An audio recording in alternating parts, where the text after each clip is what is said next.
Finaritra indray izay tompoko lasy tompoko vavy mitsidika ny tokantranonao amin'ny alalan'ny fandarana Dinika amin'ny Takariva ny Alatsinainy afa efatra ny volana Desambra taona 2024 ity ampitiavana be hatrany no anasan'ny ekipan'ny MBS anao anaraka izany hatramin'ny farany Andriamatoa Ranjatoery ary lala no vahin'ny fandarantsika amin'izao alina izao miaraba tompoko tonga soa indray ianao ato anatin'ny fandarana Dinika.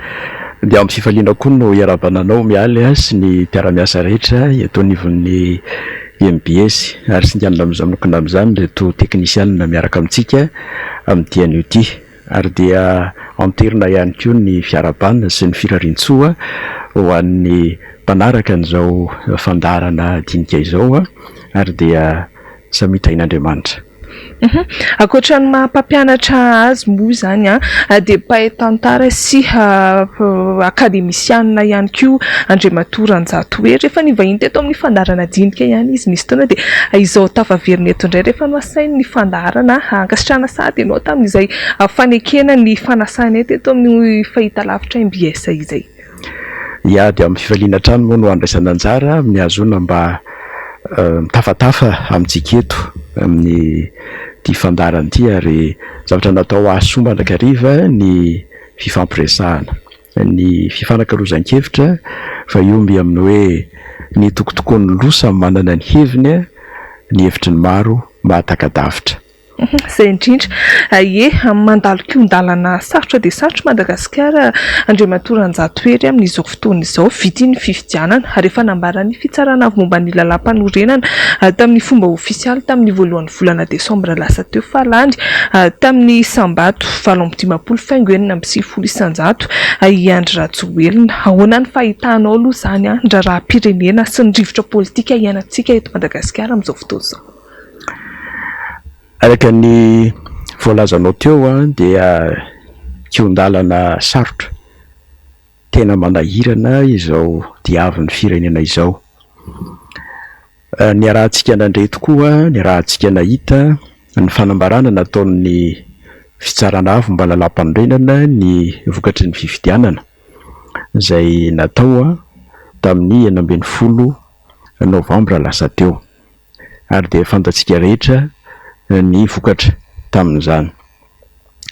Nahoana moa no ambara hoe mandalo kiondalana manahirana ny fiainan'ny firenentsika ankehitriny. Raha ny fahitako azy amin'ny fomba fijery olom-pirenena tsotra mijery an'ilay toe-javatra misy ankehitriny fa etsekilany koa nefa dia amin'ny mason'ny mpandinika tantara ny tantaran'ny firenentsika dia misy zavatra mahalasa ny eritreritra eto amin'ny firenentsika amin'izao fotoana izao. Ny voalohany dia ilay fisian'ny fisarahana eo amin'ny vahoaka malagasy ary fisarahana tsy takona fenina fa tena miharihary ary fisarahana izay lalim-pototra ary tena manahirana ny hamitrana azy. Andaniny dia roalay sokajina malagasy izay manaiky ny heverina hoe tsy fahamarinana misy eto amin'ny firenena amin'ny endriny samihafa na malagasy tsy sarotiny eo amin'ny fisiny izay tsy fahamarinana izay. Zay andaniny. Ny ankilany dia ilay fisina malagasy izay tsy manaiky an'izay tsy fahamarinana izay ary ireo izay tsy manaiky ny tsy fahamarinana izay dia mbola misy fizarany ihany koa. Misy ilay tsy manaiky ary te hitrotra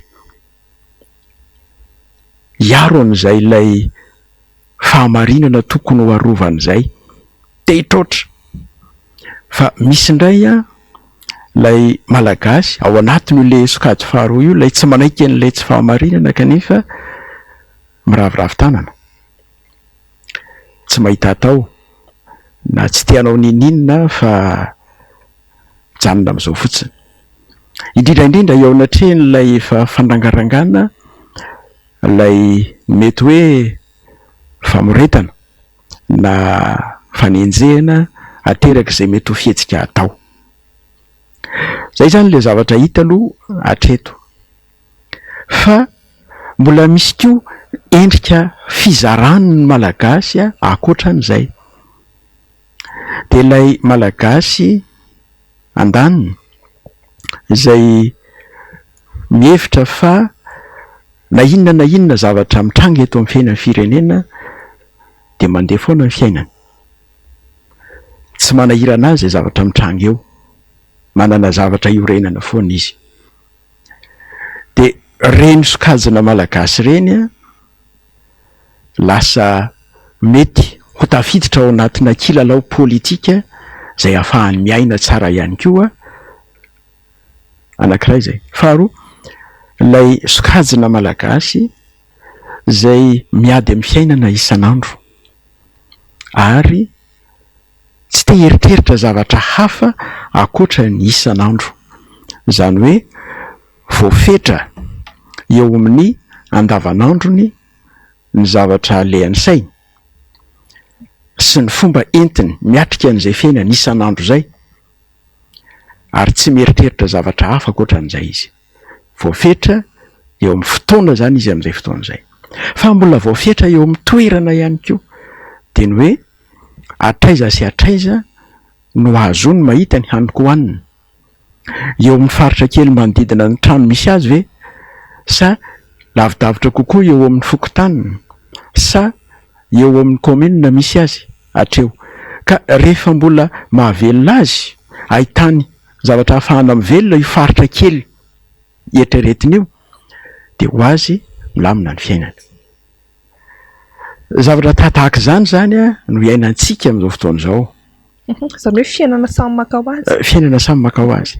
Fa etsakilany ary ity ilay mahatonga amin'ny teny hoe kion-dalana manahirana. Ao anatin'izany toe-javatra resahako izany dia misy ny mpanao politika izay manararaotra an'izany zavatra izany.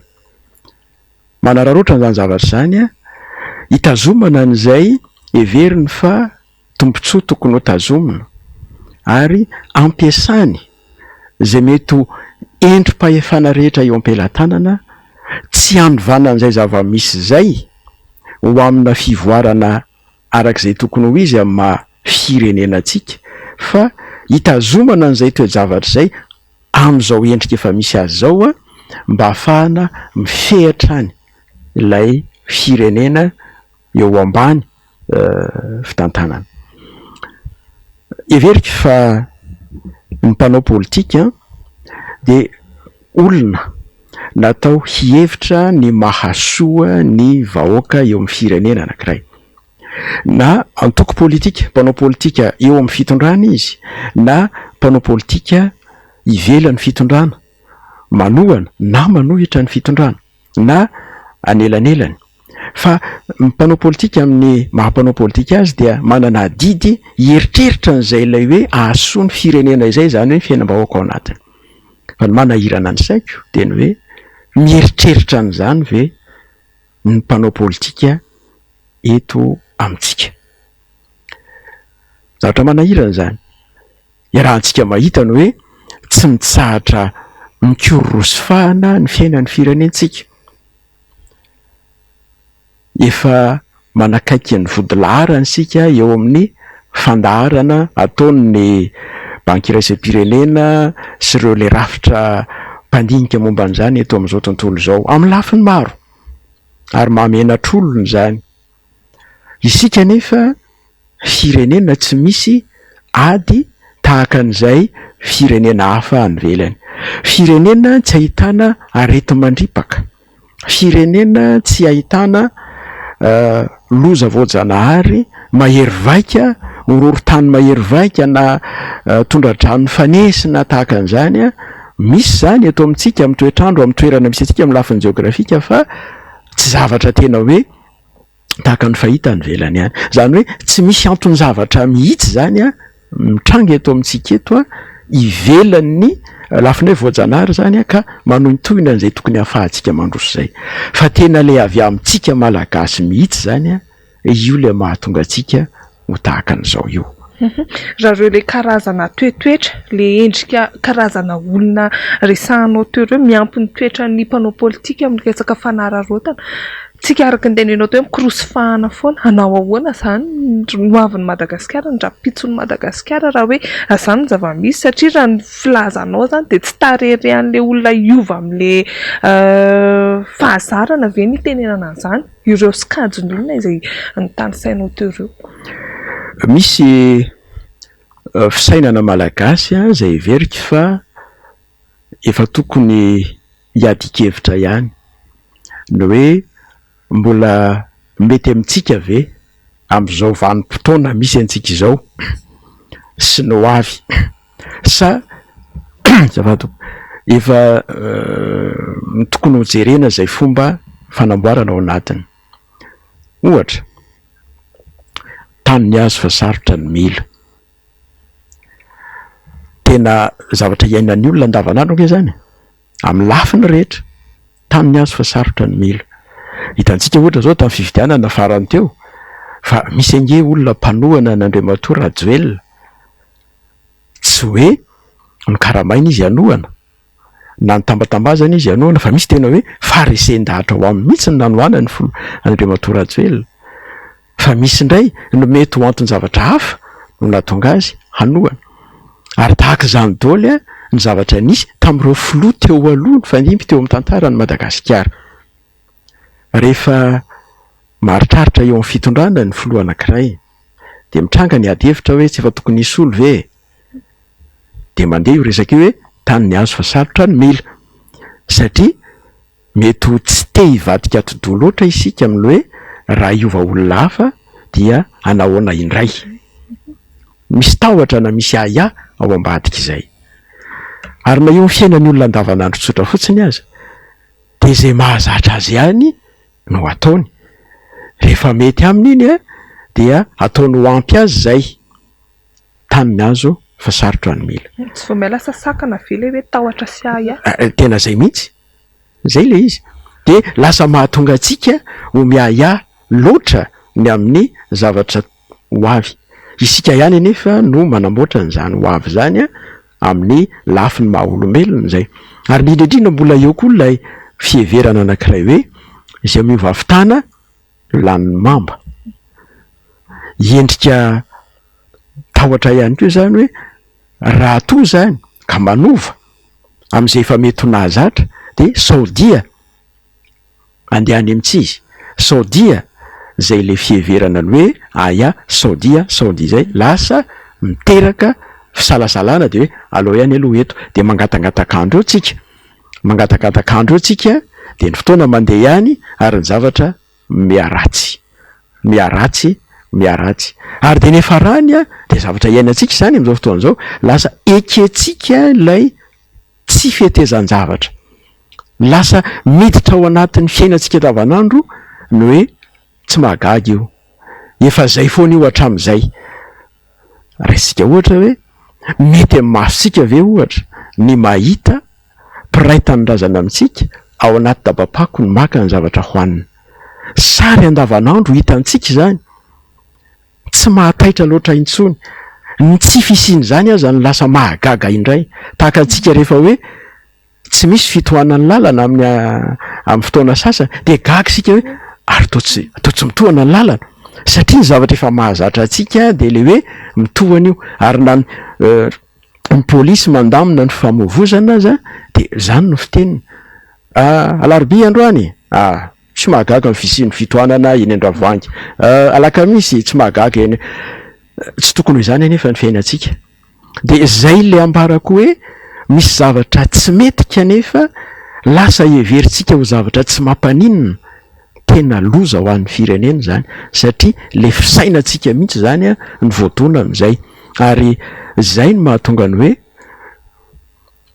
efa nisy fotoana teto ny teny hoe ho avy ny fotoana hifoty firenena ity ho avy zany saingy mandra-pahatonga an'izay dia sarotra ny lalana alehantsika satria mila taranaka roa telo efatra angam'izany zavatra zany ho avy.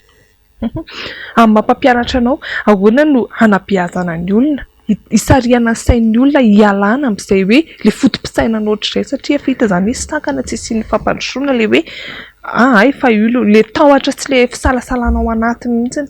Ya io tsy misy afa-tsy ny hoe voalazanao teo fanabeazana sy fampianarana. Zavatra samihafa mantsy le hoe fampianarana sy fanabeazana.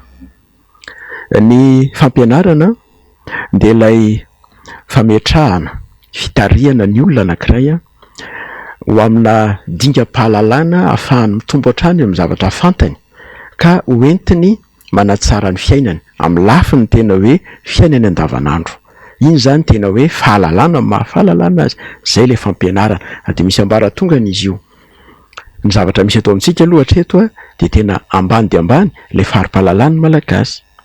Ary io no manazava an'le hoe lasa mahatonga azy manaiky zavatra tsy tokony hoe kena. Hitantsika ohatra hoe endrika tsy fanajana lalàna ohatra. Ady hevitra manahirana be nge zany any amin'ny firenena mandroso satria ny olona ambony ny fari-pahalalany dia tsy manaikinaiky zavatra fahatany fotsiny eo amin'izay verina fa hiankina ny fiainany. Eto amintsika mbola ambany le fari-pahalalana. Tsy takatry ny olona kory aza le hoe fa inona ny tsy mampety ny zavatra tahaka an'izao, fa inona ny tsy mampety ny zavatra tahaka an'izao. Fa rehefa misy miteny fotsiny hoe mety io, indrindra manam-pahefana le miteny hoe mety io. Fa le anankiray miteny hoe tsy mety, tsy manam-pahefana, dia le manam-pahefana ny toavin'ny olona satria iny manam-pahefana. Fampianarana no manala ny olona amin'izany habadibadoana izany. Fanabeazana dia ilay mametraka ao anatin'ny olona ilay fototry ny toe-pahavanonana ahatonga azy olona manana ny maha izy azy ka manana fahendrena hoenty mandinika ny fiainana. Misy ny olona mahay fa tsy hendry, ary misy ny olona hendry fa tsy mahay, tsy manam-pahaizana loatra. Fa raha ny tena izy dia ny hoe olom-pirenena sady manam-pahaizana manan-tsaina no hitoerany fahendrena. Zay zany ny tena filamatra. Ka lay ahatongavantsika amin'izay dia ny fanatsarana, ny fanarenana, ny fanatsarana, fanabeazana eto amintsika. Fa zao nge zavatra manahirana amin'izao fotoan'izao hoe tsy lavorary araka ny tokony ho izy ilay sehatra ny fanabeazana, ny fampianarana eto amintsika. Fa mandeha ho azy fotsiny le fampianarana. Inona no ampianarintsika ny zanantsika? Ampianarintsika ho inona ireo zanantsika ireo? Beazitsika ho inona ireo zanantsika ireo? Fa ny zavatra hita aloha zany zao dia hoe misy lalàna mifehy ny fanontany sy ny fanjakana. Raha isika le ohatra teo tamin'ny fifidianana, raha isika le izy samy miantsoantso ny maro hoe misy tsy fahamarinana ilay fanisambato. Hitan'ny mason'ny olona rehetra zany mijery. Misy zavatra tahaka izao tsy tokony natao, misy etsetera. Dia mampanontany tenany hoe reo ilay tanorantsika mianatra lalàna eny amin'ny université ary amin'izao fotoan'izao, inona no ao an-tsainy? Inona no ao an-tsainy reo le tanorantsika mianatra lalàna ireo, izay ampianarina ny hoe izao teoria isan-karazany izao, hoe zao no atao, zao no atao, zao no atao, zao no atao. Fa rehefa tena tonga eny an-kanja tokoa, misy zavatra tsy nianarana, misy zavatra tsy hita fa lasa zavatra iainana, dia lasa zavatra fanao zay zavatra izay. Ka mampanontany teny zany hoe ho tatahaka ny ahoana isika zany ao rindrinao raha izay no mitohy. Dia averiko ihany ny hoe fanabeazana, fampianarana no manafaka atsika ao anatin'izao fahantrany saina sy fahantrana ara-batana izao. Ahoana ny fampitohy amin'ilay resaka fifidianana teo ihany moa zany ahoana ny tokony position, mialatsy indrindra amin'ilay teny vahiny, position ny vahoaka malagasy izay tsara tsy inona fa tsy nifidy ny fitopolo isan-jato. Raha atao zany ny hafanehana dia manodididina fitopolo isan-jato teo. Ny sokajy be da be niteneninao teo taony mety hoe tsy nahazo kara-pifidianana, ataony mety hoe kanon-tsotro izao, fa tsy azo afenina nefany fa ny ankamaroany dia le hoe tsy manaiky an'ilay fanitsakitsahana lalam-panorenana nisy teto amin'ny tany sy ny firenena. Ahoana zany ina tokony ataon'ny vahoaka malagasy zany a manoloana an'ireny hoe letrezana sy amboletra, satria izay nataon'ny kandida larana fahatelo izay nandany ny tenany tamin'ny alana izay hoe letrezana izay firmaina ve zany tolona nataon'ireto olona niaraka tamin'ny vondron'ny kandida hiado amin'ny rariny sy ampanjakana an'izany hoe tany tandalana izany Madagasikara. Ny zavatra manahirana eto amintsika dia ilay fisainana ny resa, ilay fotom-pisainana ny resahako teo hoe samy mahatsapa any anatiny ihany zany ny olona mahatsapa hoe misy zavatra tsy mety, misy zavatra tokony harenina, fa isika mahatsapa sy miainan'izay dia olona sahirana, olona sahirana amin'ny fiainantsika andavanandro, zany hoe tady ny hoanina isan'andro, mitsabo ny marary ary sahirana amin'ny lafiny rehetra. Mamitambesatra amintsika zany izay le zioga ny fahantrana izay. Hanika tena sarotra ny mitarika sy manetsika ny olona ho amina zavatra tahaka an'izay. Ditantsika miharihary zao ny hoe tamin'ny faritra sasany, tamin'iny fifidianana iny dia tena ambany dia ambany mihitsy tahan'ilay mpifidy, le tonga ny olona nifidy, misy 20 isan-jato, misy latsaka zany azy. Ireny zany dia mampiseho hoe indrika nentin'ny olona nanehoana ilay heviny. Za tsy miteny akory hoe ny olona tsy nifidy rehetra dia nanaraka n'ilay fanentanana nataony nivondron'ny kandida, fa misy kosa ampahan'olona zay tena nanao zay tena zay mihitsy ny antony natonga azy tsy nifidy. Satria zavatra nahavariana aina nge hitantsika tamin'ny televiziona zany hoe maraina misokatra ny birao fandanjaham-bato dia any amin'ny fiandohan'ny tolakandro any tena mbola mangadiady ilay toerana fa isaina amin'ny ratsan-tanana ny olona mifidy. Tsy afaka ilaza mihitsy zany tsika amin'izay fotoan'izay hoe olona kamo reo olon'ireo fa tena nisy fahatapahan-kevitra ataony, tena safidy le izy na dia nisy aza mety hoe antony hafa. Ka reny olon'ireny aiza amin'izao fotoan'izao, aiza reny olon'ireny amin'izao fotoan'izao, fa zay ny fomba nentiny nanehoany ny heviny.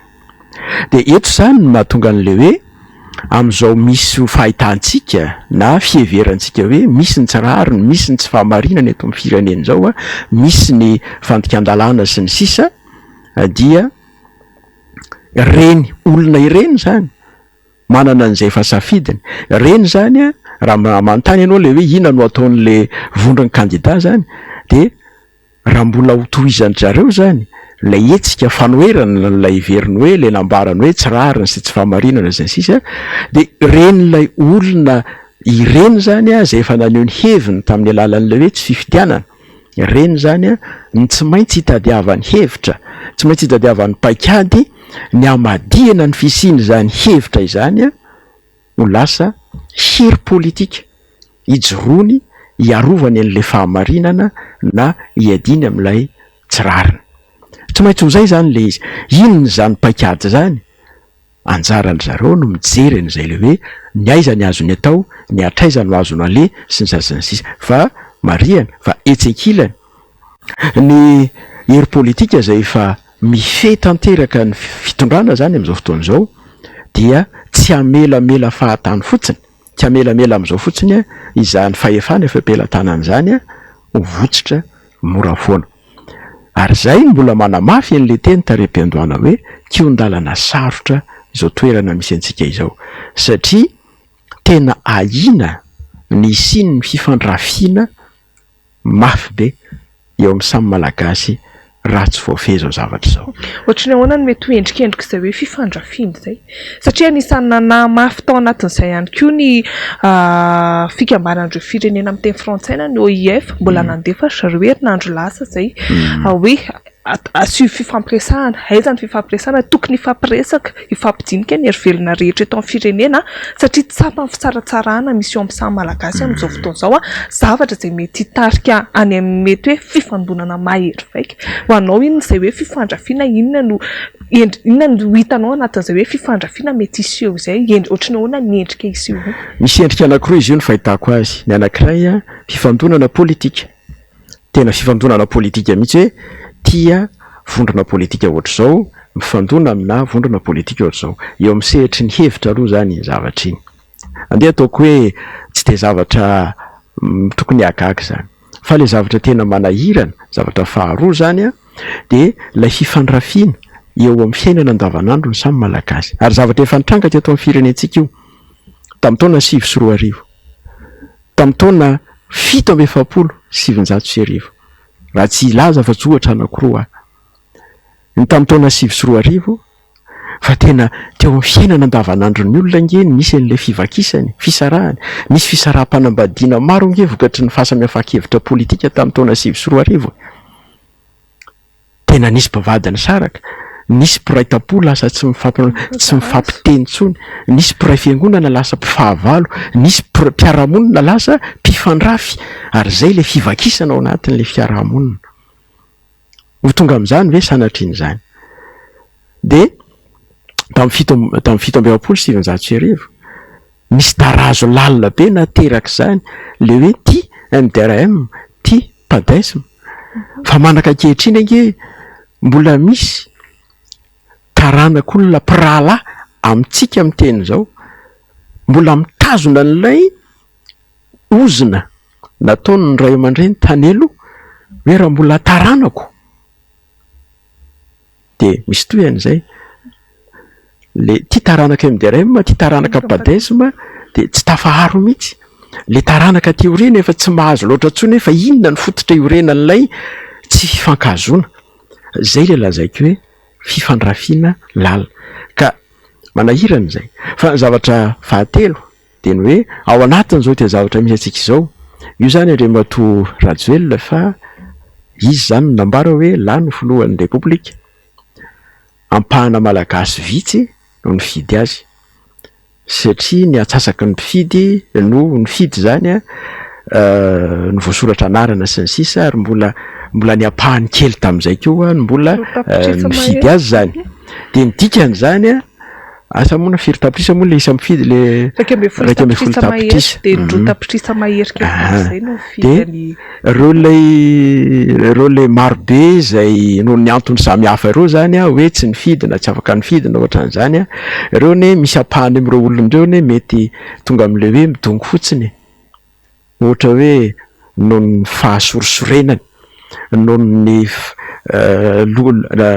andeha atao hoe fahalotena ao anatiny ao a mety ho misy mpiasa-mpanjakana maro nke ohatra zao hoe noho izany antony zavatra zany a de mety hoe tsy vitany tsara ohatra ny asany mety hoe mikilavaka izy fomba ohatra zany mantsy entin'ny olona mampiseho lay tsy fahafaliana hoe misy zavatra tokony atao fa tsy atao misy zavatra tsy lavirary zavatra sahalala am'izany de fomba tahaka zany no entin'le olona maneho an'ilay fanoherana ary zavatra nisy teo amin'ny tantaran'ny firenena zany a tamin'ny andro ny fanjanahantany nisy an'izany tamin'ny andro ny repoblika voalohany nisy an'izany modimody eo fotsiny le olona fa zavatra hafa mihitsy ny eo andohany de inona ny efaran'le firenena miamilentika de eo anatrehan'izay le manam-pahefana inona no ataony le mikaravasy de vao mainka mialalina lay disadisa de ny efarany rehefa tsy zakan'le olona tsony de mipoka le izy ary zay fipoahan'izay le ambarako hoe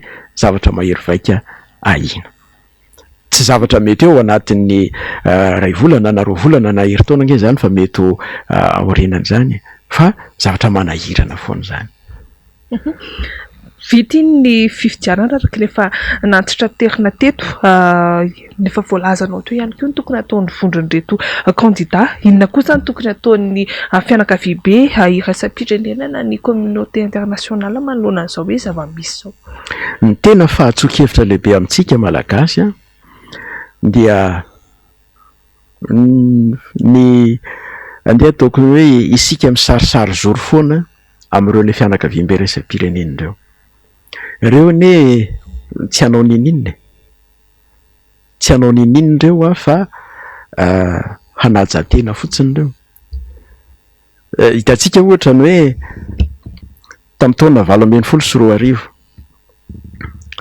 dia nanao fanamarihana ry zareo tamin'ny fifidianana tamin'izany fotoana zany hoe reto misy zavatra mba tokony ho jerenareo manokana tsy lavorary teo amin'ilay fanatanterahana ilay fifidianana. Ary tena fivoriana lehibe namoahanjareo an'izany hoe reto.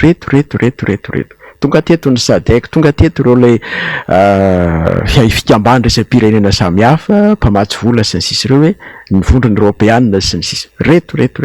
Tena toromarika tahaka ny hoe izy mihitsy no mibaiko hoe zao no tokony ataonareo fa tsy nisy nataontsika. Na maromarina koa zany tsy nisy nataony le fitondram-panjakana zany ny hoe fanarenana izay tokony ho narenina sy ny sisa.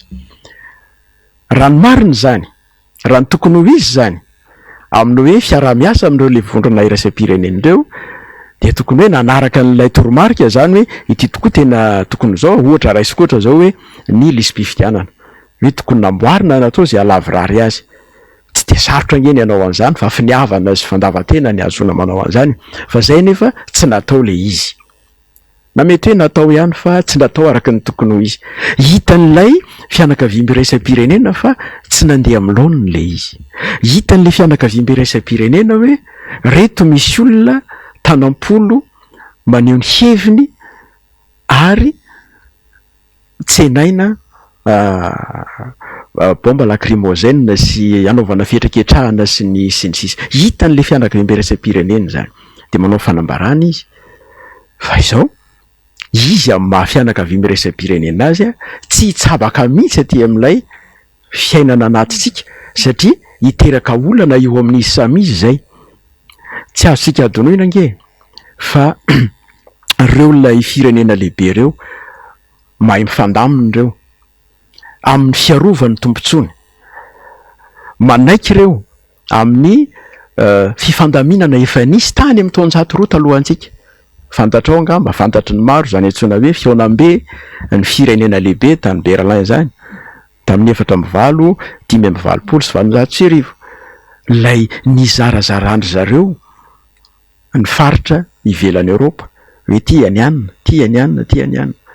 Ary raha somary andeha aty horindrina kokoa ny fifanarahana teo amin'ny fanjakana Britanika sy ny fanjakana Frantsay tamin'ny volana Aogositra 1900 zay ny fanarahan'izy ireo hoe ny Frantsay dia amela malalaka ny Britanika ao Afrika Atsinanana fa ny Britanika kosa amela malalaka ny Frantsay hanao izay tiany atao eto Madagasikara. Zay ilay zavatra misy mahay mifanaraka ireo ary dia hatramin'izao na ny Amerikanina na ny Britanika na ny Allemand na ny hafa de manaiky fa zareo Frantsay no havanambana eto Madagasikara manana tombontsoa be arovana eto de aleo izy tsy elingelenina eto aloha. Tahaka ny tsy itiavan'ny Anglisy na ny Amerikanina anelingelena ny Frantsay azy koa any amin'ny toerana izay anana ny tombontsoa betsaka de mifanaja amin'izay ireo. Fa isika no lasa voan'ny sangotom-panina amin'ilay fiarahana amin'izareo, fa isika malagasy no tokony mahatsapa ny hoe tompony amin'ny fanapahan-kevitritsika de anjarantsika ny mifandamina eto. Mila tonga saina amin'izay zany tsika, mila tonga saina amin'izay tsika hoe isika malagasy no hany fiasana mahomby ahatongavantsika amin'izay tena tiatsika ivoarana. Fa ny olana dia tsy mbola tonga amin'izay le fahatongavan-tsaina ny amin'izay tena tiatsika atao zay sika. Zay le olana. Fa miara miray petsapetsa le manam-pahefana zany sy lay manan-katao sy ny manana ny hery dia lasa voatarika iray petsapetsa atsiaro hanika tombontsoa ny tena arovana. Antenaina venefa izay hoe fahatongavan-tsaina zay raha zava-misy. Ny zava-misy aloha hatreto de ny hoe misy ireo ilay olona izay mitarika ao amin'izany ary tsy kivy nitarika ao amin'izany koa mantsy mila faharetana ihany koa hoe fa ny zava-misy mantsy aloha hatreto za tsy mino aloha hatreto hoe Andriamatoa Rajoelina izy efa lany io zany dia anaiky an'izay le fifampiresahana zay ao anatin'ny heriny zany, zay ny fiheverany azy ao anatin'ny heriny. Fandalinana moa le ataontsika, dindinika le ataontsika dia mandeha amin'izany ilay hevitra. Ao anatin'ny heriny izy zany de tsy mieritreritra mihitsy izy hoe olona tokony hiara-midinika satria efa tsy nanao an'izay izy teo aloha. De tsy ho amin'izao fotoana izao tsony izy zany no anao an'izay. mety hitranga ihany anefa ny hoe noho ilay mety ho tery vaimanta avy any amindreo ilay mpamatsy vola sy ny sisa mpiara-manantoka amintsika dia mety hisy ihany zay endrikendrika saritsarina fifampiresahana zay indrindraindrindra mbola misy fifidianana tsy maintsy atao fifidianana be ny tanàna zany sy mpanolotsaina ny tanàna sy ny fifidianana solombavam-bahoaka indrindraindrindra ary eo mantsy ny mety hitrangany hoe anao kendaroroka ny Madagasikara reto le mpamatsy vola hoe tsy hanome vola tsony izy raha tsy de zay toy eo de toy mety ho izay no hitranga ary dia raha izay no mitranga zavatra hafa indray zay zavatra zay mbola iarahantsika mahita eo zay ary eo koa moa zavatra manahirana ny hoe raha tokantranon-tsika zany fifidianana zany de hiankinantsika amin'ny hafa efa tany amin'ny 5 taona lasa nge ny fantatra hoe isy fifidianana de efa tokony ho nisy zany fanokanana fanoliana lafibata amin'ny volam-panjakana amin'ny teti-bolam-panjakana isa-taona hiatrehana an'izany fa zao zany tsika dia hitady indray aloha dia isavoritaka eto indray sika menakavy am'zany lafiny zany ka zavatra manahirana daoly zany zavatra resan'izany fa fieritreretako azy zany dia misy le mpitarika ao amin'ilay fifampiresahana fa tsy mora ny ahatongavana amin'izay. Betsaka izay zavatra ny tany sainao izay zavatra noresahana zavatra nambaranao zay inona zany tena tokony atao anaiky ny 5 taona ve sa hoe iroso amin'ny fanonganam-panjakana ve sa hoe ahoana satria araka ny tenenao teo zany efa matoky tena be le filoha amin'izao fotoana izao indray hoe ao anatin'ny heriny izy inona zany tokony atao satria na tiana na tsy tiana dia tsara trano foana mampatsiahy fa tsy neken'ny maro anisany fifidianana natao teo ary tsy nandraisan'ny rehetra anjara. Mariako aloha fa marina teo amin'ny tantara foana ny soratra masina hoe tsy misy mpanjaka voavonjy ny miaramilana. Misy hevitra lalina be ao anatin'izany ary fandinika ary na iza mpanjaka songadina sy ny rehareta amin'ny heriny dia fantatra ny fiafarany. Nalaza tamin'ny hery zany hoe Alexandre lehibe zany tany amin'ny 700 alohan'i Kristy zany nisy fotoana teo amin'ny lohasaha lehibe midadasika anankiray nijery ny vata miaramila no mba ampiediana sy vonona hiady Alexandre lehibe lehilahy mirijarija anetsiny miandro baika avy amin'ny fotsiny de miara-mirohotra hamely an'izay tiana asiany fa latsa-dranomaso Alexandre lehibe rehefa nahita an'ireo ary rehefa nanontanian'ny mpanolotsaina izy fa inona ny mahalatsa-dranomaso anao ny mpanjaka de zao ny teniny reo ozy miandry izay baika avy aty amiko de andeha amin'izay andrahako azy fa izao tsy fantatro hoe afrina no aretan'izay fa ireo hitantsika mirantiranty reo olona matanjaka be mirantiranty mba ampiediana ireo de misy fetranyireo mamperitreritra be zany ary zay nanaovako hoe eo amin'ny tantara n'izao tontolo zao fireneny samihafa betsaka ny fanjakana natanjaka fa potraka rehefa tsy mahay mamindra rehefa asavoana n'ilay tanjaka sy ny hery arakaraky ny mampisavonanao no ny herinao no amafy ny fitotoana ny ety ambonin'ny tany ary nisy roana an'izay ny mahatonga ny hoe aleo foana ihany anary foana ihany mitenena foana ihany na iza miaino na iza tsy miaino fomba fiteniny zokiolona zany fa hoe aza tsaha miteny fa anaro resao foana na miza miaino na iza tsy miaino fa izao zavatra misy atao amintsika ankehitriny zao dia arak'le voalazako teo zany mety hitrangany zavatra tsy ampozina tsy ho voafehy mihitsy za tsy mahita ny ho avytsika, tsy afaka ny ahitan'izany sika fa tsy afaka hahafantatra an'izany sika fa ny zavatra misy ankehitriny de zao, misy zavatra tsy mampahazo aina ny olona eny amin'ny arabe eny, miara-mahitsika mifamezivezy, misy zavatra tsy mampahazo aina ny olona. Inona io tsy mampahazo aina ny olona io? Io fampiresahana andavanandro, inona io tsy mampahazo aina ny olona io? Mety hoe tsy ny olona rehetra zany, mety izy koa ny teny zay mahazo aina tsara ka, fa tsy mety zao fiarahamonitsika izao. Mila reniny zao, mila amboariny zao ary isika malagasy ihany no afaka mifandamina sy manana fanetretena ifampiresaka, ifampidinika. Io anie rehefa misy zay le fanetretena ifampiresaka zay dia misy zavatra azo atao. Io no tsy maha-afrikanina ny malagasy mantsy. Resahana foana zany. Raha tany Afrika ny zavatra ohatr'izao efa ohatr'izao nitranga efa etsetretsetra. Fa io le tsy maha-afrikanina ny malagasy. Meny fomba fiteny moa le hoe tsy maha-afrikanina fa manana razana afrikanina sika raha ny tantara, fa misy toetra betsaka kosa izay tsy ombonantsika amin'ny Afrika rehefa isika samy sika ihany no mifampivety eto. Ka ny tiako ambary zany de ny hoe misy fahendrena nentim-paharazana zay averiko eto indray, ny hoe zay tsy miady olom-bodo fa ny tofo mpamosavy. Fa etsakilany tsy misy mangidy tahaka ny sakay fa rehefa hifanarahana lany ihany. Fahatelo de ny hoe aza manjehy ny andro ho lava. Zao atoandro fitery ronono ka ilaoza ny omby miaraka.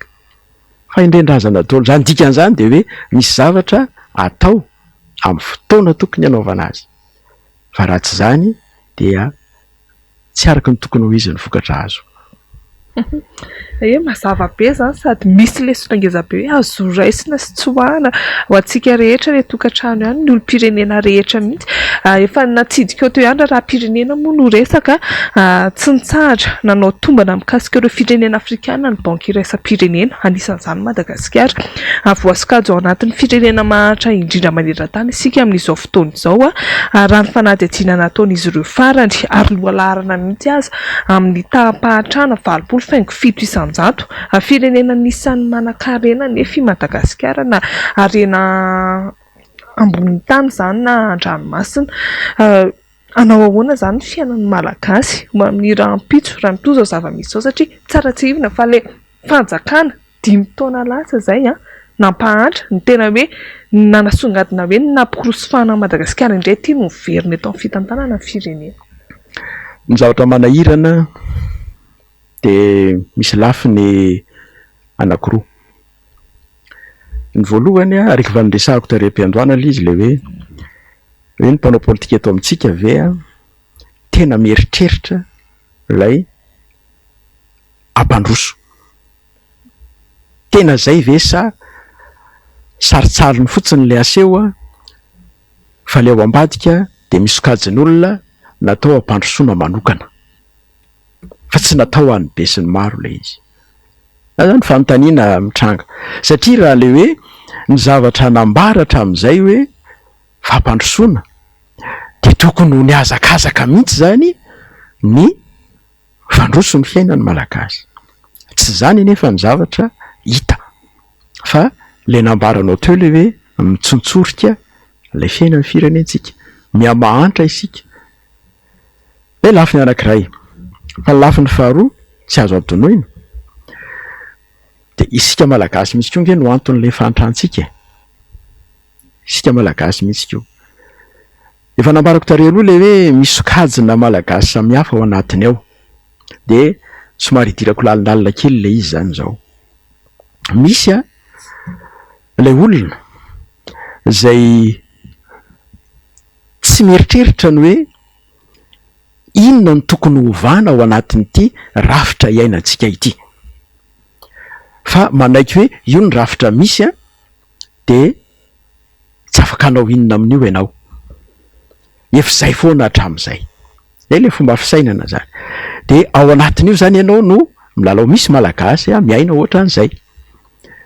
de io le tonga am'le hoe miakatra ny vidim-bary de ahenany ao tokantrano ny vary arotsaka. Tsy le any am'lay antony mahatonga an'le vidim-bary hiakatra zany no alalinina, ary ny olona zay tokony hisainany zany tsy tena mieritreritra an'izany fa ny hoe inona ny tombontsoa ho azony ao anatin'io vidim-bary miakatra io, zay ny azaka zany. De le aty am'le tokantrano tsotra zany ahenany le fatram-bary isan'andro de tao mandeha ihany ny fiainany. Noho ny tsy fampitsakafo misy ny aretina, de mitsabo izy, miezaka mitsabo izy, fa rehefa tsy vita n'le fitsaboana de andrasan'le olona ho faty, de rehefa maty iny alevina. Manaiky an'izay le olona. Zay zany anankiray. De le faharoa, le sokajy faharoa, le tena tsy mieritreritra ninina mihitsy fa tena hoe zao ny fiainana andavanandro, de eo izy efa fantany fa tsy hiova mihitsy io fiainana io, na ho inona na inona fandehan-javatra hoe tsy hiova mihitsy io. Arak'ilay misy fotoana efa nanambarako an'izay raha sy diso ateto hoe dadabe nahantra, dada fa diranovana, za zany farahidiny. Zany hoe lasa mandova fahantrana le olona, efa lasa tarazo hoe tsika efa ohatr'izay mihitsy, zay le izy. De io le atongavako am'le zavatra fahatelo hoe miaina ao anatina rafitra republikanina isika, ary ny fisian'io republika malagasy io zavatra tsy fantatsika akory hoe fa inona io republika io, fa zavatra tahaka ny hoe akanjo ny zairina tany analinalina tany io tonga de nomena atsika hoe ty joloanareo malagasy 17 oktobra 1895. Rehefa nambarange ny fahaterahan'izany republika malagasy zany tsy de zavatra nahataitra ny olona akory zany fa inona zany, fa de hoe republika hony e. De mandrakitiny androany misy fomba fisainana sy misy fomba fihetsika zay tokony mifanindra andalana amin'izay le hoe miaina ao anaty rafitra republikanina isika, fa betsaka amin'ny olona no tsy miaina an'izany. Tahaka izany koa ny demokrasia, betsaka amin'ny olona miantsoantso hoe demokrasia fa tsy tena fantatra akory hoe inona moa no atao hoe demokrasia sy ny fihetsika sy ny fisainana takian'izany. De inona no aterak'izay?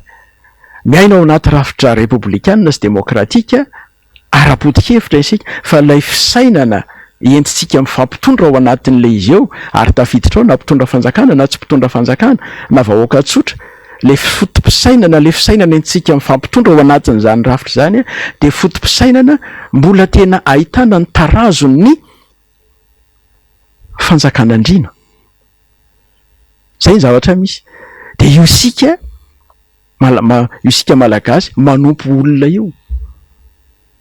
Ianona ihany ny anay, ianona ihany ny anay, na aiza na aiza, ianona ihany ny anay, very zay raha miala amin'iny. Fotom-pisainana tao anatin'ny fanjakan'andriana zany, zay anekena ny fandovam-piandrianana hoe ity ny mpanjaka de ny tarana no eo de etsetra etsetra etsetra, de sanatria ve hisy eritreritra an'izany koa veto? Zavatra manahirana zay. Ka ao anatin'izay lafin'izay zany de veriko hoe raha anarina ny firenena sika dia le isam-batan'olona mila mandinika ny fiainany, ary ampina le isam-batan'olona andinika ny fiainany, ary mipetraka ho adidiny manana andraikitra rehetra amin'ny fampianarana sy ny fanabeazana zay. Averiko foana zay. Ny fiangonana, fikambanana fiarahamonim-pirenena, ny sehatra samihafa rehetra ampifoa ilay saina tokony ho anana ny olom-pirenena, fa tsy saina vahoaka tsotra fotsiny. Misy fomba mpandinika mantsy le hoe tsy olom-pirenena ny tena betsaka eto fa vahoaka. De le vahoaka moa zany de vahoaka fotsiny, tsy hita hoe ahoana fa de vahoaka fotsiny zany. Fa le olom-pirenena mantsy de ilay olona mahatsara ho adidy. Zay le olom-pirenena, olona mahalala ny ataony, olona azo ifampiresahana. Ary io tsy tonga ho azy fa fampianarana sy fanabeazana ny mamoaka an'izay. Olona ho tompona andraikitra amin'ny zavatra ataony eo anatrehan'ny fiainany sy eo anatrehan'ny firenena. Ka rehefa tonga amin'izay mandeha tsikelikely de veriko fa misy zavatra ilamina ihany, fa anisan'ny tsy ampy betsaka eto amintsika io le lafiny fanabeazana olom-pirenena, fitaizana olom-pirenena io. Tokony hanao an'izany nge ny ataoko politika e. Tokony hanao an'izany ny fiarahamonim-pirenena. Manao an'izany izy ireo fa hoe mbiatraiza. Zay le zavatra manahirana. Ary de ataoko fa tsy very akory ny fanantenana satria mbola misy atsika. Mbola velona iny eto sika, mbola misy ny olona ny tsara sitrapo zay afaka mbola manao izay azony atao, fa tsy ny fisinina ratsy mahalapitranga akory no anakona ny soa mateti-piavy. Ie, marina izany. Manapakana ny fandarantsika satria mandeha dia mandeha ny ora amin'izao fotoana izao, andriamatoa Ranjatoery amin'ny mampahay tantaranao. Mbola tsy nisy tao anatin'ny 80 taona ary tena izay mihitsy moa izany nefa ny olona rehetra nefa mitendry tsy nisy tao anatin'ny 80 taona ny zavatra iainan'ny malagasy atao anatin'izay indrindra atao anatin'izay 5 taona faran'izay. Inona no tokony atao aloha izany hanoherana ireo tsy fanarahan-dalàna rehetra izay anisan'ny hoe mitondra ny Madagasikara ao anatin'izao zava-misy sy kion-dalàna sarotra dia sarotra izao. Tena lafy ny politika zany resahanao zany hoe inona ny tokony atao na inona ny azo atao. Io zany fijeriko azy dia tsy azo tereko masaka. Ny zavatra rehetra zany tsy azo tereko masaka fa miainga amin'ny fahatsapatena ny tsirairay. Io ary io lefa niresahako teo aloha hoe mety hitrangana eny hoe lefa tena tsy zakany olona tsony tokoa ty zavatra ty tsy ho azo fehezanga eny olona. Ohatr'izany zavatra nitranga teo tamin'ny andro mena lamba, ohatr'izany zavatra nitranga tamin'ny andron'ny dinganina zany na dinganina ny VVS sy ny hafa tamin'ny andron'ny fitaovam-bapoly sy ny zatsarivo.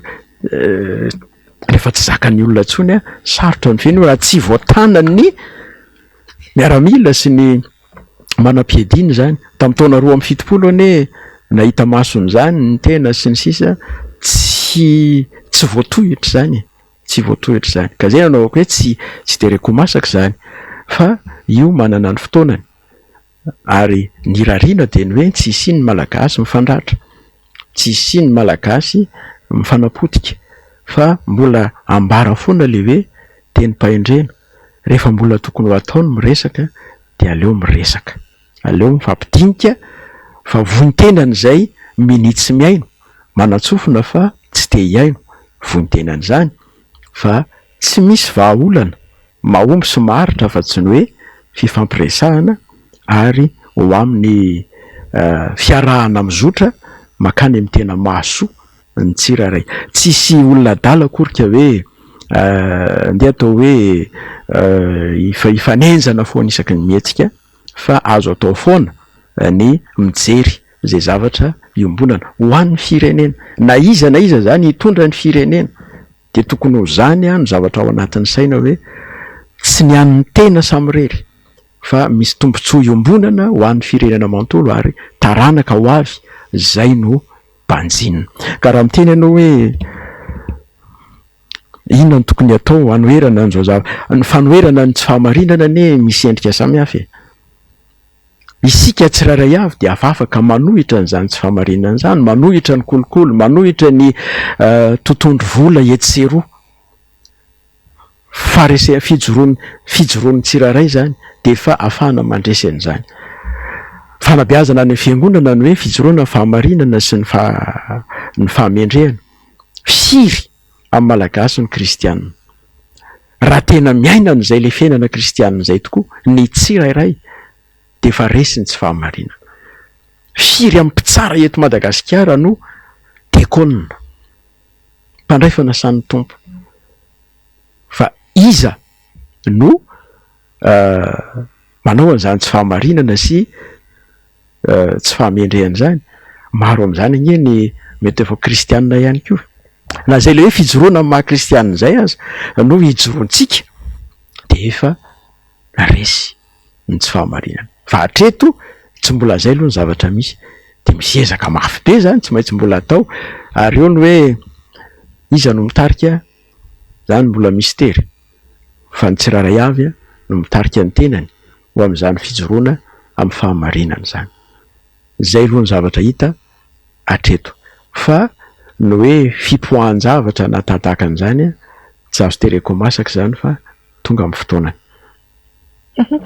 Ie, inoana fa mitondra fahiratan-tsaina, fahatongavan-tsaina ho antsika mpanaraka ny fandaharana dinika dia zavatra anambarany Andriamatoa Ranjatoery izay tsy ny mpanaraka ny fandaharana eto amin'ny MBS ihany fa inoana fa ny vahoaka malagasy handray lesona ao anatin'izay hoe zavatra nolazainy Andriamatoa Ranjatoery Alalala izay. Tahaka ny mahazatra afatra fofohy no anakatonantsika fandaharana, inona no afatra mety hoe tianao ampitaina ny vahoaka malagasy indray, tsy ny mpanaraka antsika ihany fa ny vahoaka malagasy mihitsy amin'izao fandalovanao eto amin'ny fandaharana dinika izao. Ya, misaotra tompoko. Afatra moa ny hoe angatanao dia misy zavatra vitsivitsy mba tiana hisarihana ny saina maneritreantsika malagasy tsy vaky volo manerana ny nosy anivelany nosy manaraka an'izao fandaharana izao. Ny afatra voalohany dia irahantsika mahita hoe potika ny firenentsika, ary izay fahampiten'ny firenentsika izay dia isika malagasy ny tompony antoka voalohany aminy. Tsy azontsika ahilika amin'ny hafa mihitsy izany hoe ahilika amin'ny mpanjana tany izany na ahilika amin'ny vahiny izany reny manana ny tombotsoa arovany, ary tsy maintsy ny tombotsoa arovany no mahatonga azy misodisody etỳ amintsika aty ary mampiasa ny olony ahatanteraka izany fiarovana ny tombontsoany izany. Anjarantsika malagasy ny miaro ny tanindrazantsika ary mijoro amin'izany fiarovana ny hasy ny firenentsika izany. Izay ny voalohany, ary adidy masina izay, adidy tsy ety miondrika izay. Ny faharoa manarakaraka an'izay dia ny hoe manjaka eto amin'ny firenentsika ny tsy fahamarinana, ny kolikoly, ny tsy fahamendrehana, ny tsy fandriampahalemana, ny fanaovana an'izao raharaha tsy manjary sy tsy mety rehetra izao. Tsy misy ilay ilay fanajana ny etika, indrindraindrindra eo amin'ireo olona izay natao hanana sy hampiatrana izany dia eo amin'ny fitantanana ny firenentsika izany amin'ny fandaminana ny fiarahamonina. Efa hita miharihary mihitsy izay le hoe tsy fananana etika izay na le hoe tandroasina. Ary misy fiantraikany eo amin'ny fanabeazana ny ankizy sy ny tanorantsika izany satria heverina ho zavatra mety izany ny atao matoa atao na dia hita aza fa mivaona any amints'izy. Ka eo anatrehany izany zavatra izany dia adiditsika lehibe ny mitaiza ny manabe, raha mbola resy lahatra amin'izany fanabeazana izany sika tsirairay avy, mbola manabe mitaiza ny tanorantsika ho amin'ny fahavanoana an-toetra, ho amin'ny fahamendrehan-toetra, amin'ny fitiavana ny tanindrazana mba iorenany tokoa amin'izany mahamalagasy azy izany. Ny zavatra fahatelo dia ny hoe mahantra ny firenentsika.